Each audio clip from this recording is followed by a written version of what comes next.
Binarag uli ng box office director na si Daryl Yap si Metropolitan Manila Development Authority, MMDA, Gen.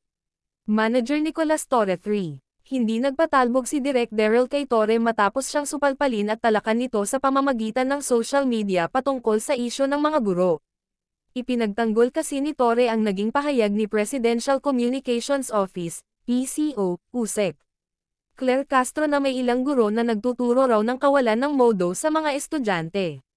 Buwelta ng opisyal sa pambebengga ng direktor, kaya, Daryl, bago ang comprehension muna. Kung talagang ipinagmamalaki nating mga guro ang ating mga magulang, mas magandang ipakita nating natuto tayo sa kanila, basahin, intindihin, saka humusga, ani Torre. Pero banat sa kanila ng matapang na direktor, anong comprehension, comprehension.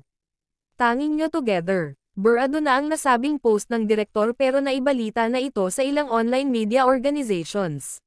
Sa isang Facebook post kahapon, August 22, may pa-shoutout uli si Torre kay Daryl. Hindi ito usapin kung sino ang mas malakas magmura o kung sino ang pinakamaingay sa social media.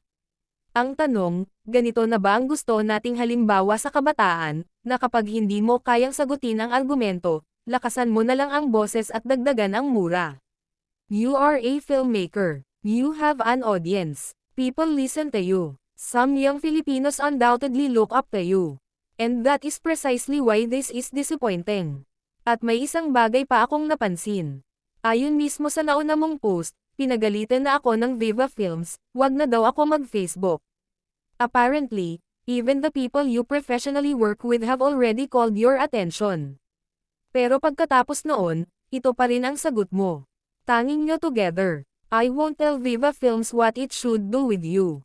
That's their business. But perhaps this is a fair question not only for Viva Films, but for every media company, institution, and organization that gives influential personalities a platform. Sa pamamagitan din ng FB sumagot dito si Daryl, ano? Ibubuli mo at ng mga trolls mo ang Viva dahil minura kita. Kahit sabihin ko pang kutis bayag ka, hindi mo mapipigilan ang kalayaan ng isang individual sa pagpapahayag. Ako pa lang yan, pakinggan niyong mabuti ang mura ng mga anak ng magsasaka, mga anak ng nasalanta ng baha, mga anak ng mga OFW na nangangamba sa karahasan sa bansa.